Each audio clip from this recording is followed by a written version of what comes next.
Kasih karunia dan damai sejahtera dari Tuhan Allah Bapa kita, dari anaknya Tuhan Yesus Kristus menyertai kamu sampai selamanya. Amin. Selamat pagi saudaraku. Selamat memuliakan Tuhan dengan semua aktivitas yang baik hari ini.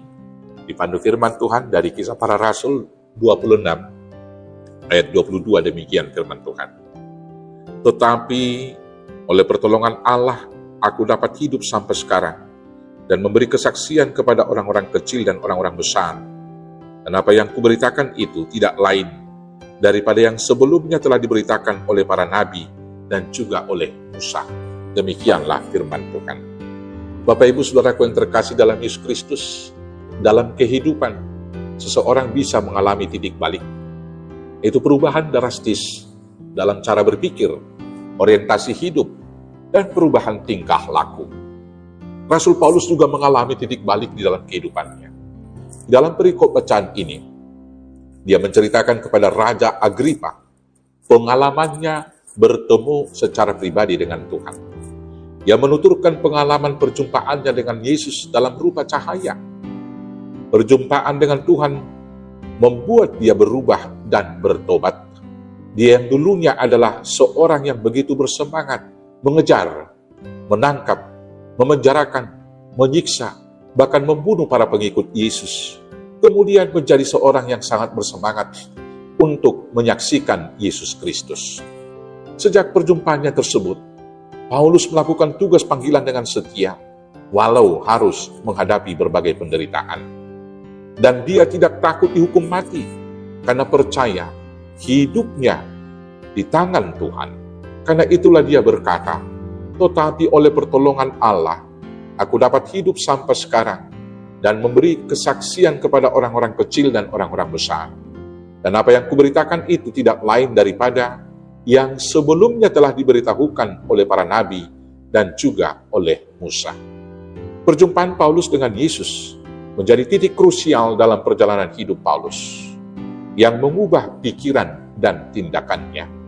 Dia yang dulu meyakini bahwa tindakannya untuk mengejar dan membunuh para pengikut Yesus adalah kebenaran dan baik menurut agama Yahudi, kemudian menyadari bahwa pikiran dan tindakan tersebut adalah salah karena Kristus. Di dalam Filipi 3, ayat 7 sampai dengan ayat 8, dia berkata demikian. Tetapi apa yang dahulu merupakan keuntungan bagiku, sekarang kuanggap rugi karena Kristus. Malahan segala sesuatu kuanggap rugi, karena pengenalan akan Kristus Yesus Tuhanku. Lebih mulia daripada semuanya. Oleh karena dialah aku telah melepaskan semuanya itu, dan menganggapnya sampah, supaya aku memperoleh Kristus. Paulus kemudian menjadi penginjil yang sangat giat dan rela mati dalam menyaksikan Yesus Kristus. Bapak Ibu Saudaraku yang terkasih dalam Yesus Kristus, kita yang sudah mengalami perjumpaan pribadi dengan Kristus, seharusnya mengalami perubahan yang nyata di dalam kehidupan ini dengan cara memusatkan hidupnya pada Kristus atau kristosentris, bukan kepada diri sendiri atau egosentris, sehingga dalam kehidupan keseharian tetap rendah hati, mau mengasihi dan berbagi, rela berkorban, dan setia sampai mati mempertahankan iman percaya.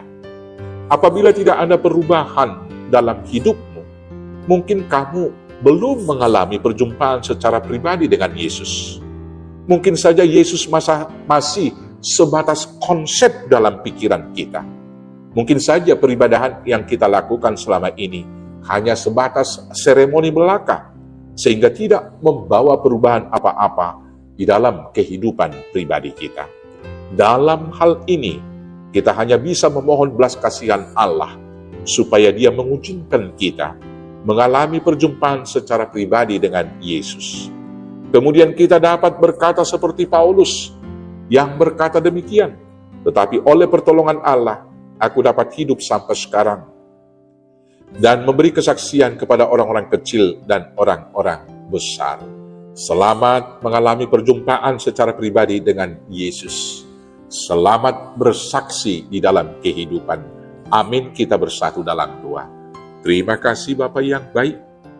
Biarlah kami diberikan karunia untuk berjumpa secara pribadi dengan Yesus seperti Paulus, sehingga itu menjadi titik balik yang mengubah hidup kami untuk hidup baru, menjadi saksi Kristus yang tangguh, yang tetap rendah hati dan setia sampai mati. Dengan demikian kami menjadi hamba yang setia dan taat dan berhak memperoleh hidup yang kekal di dalam Yesus Kristus Tuhan Juru Selamat kami yang hidup. Amin. Selamat menyaksikan iman, selamat berjumpa secara pribadi dengan Tuhan Yesus. Selamat beraktivitas. Tuhan Yesus memberkati. Horas, horas, horas.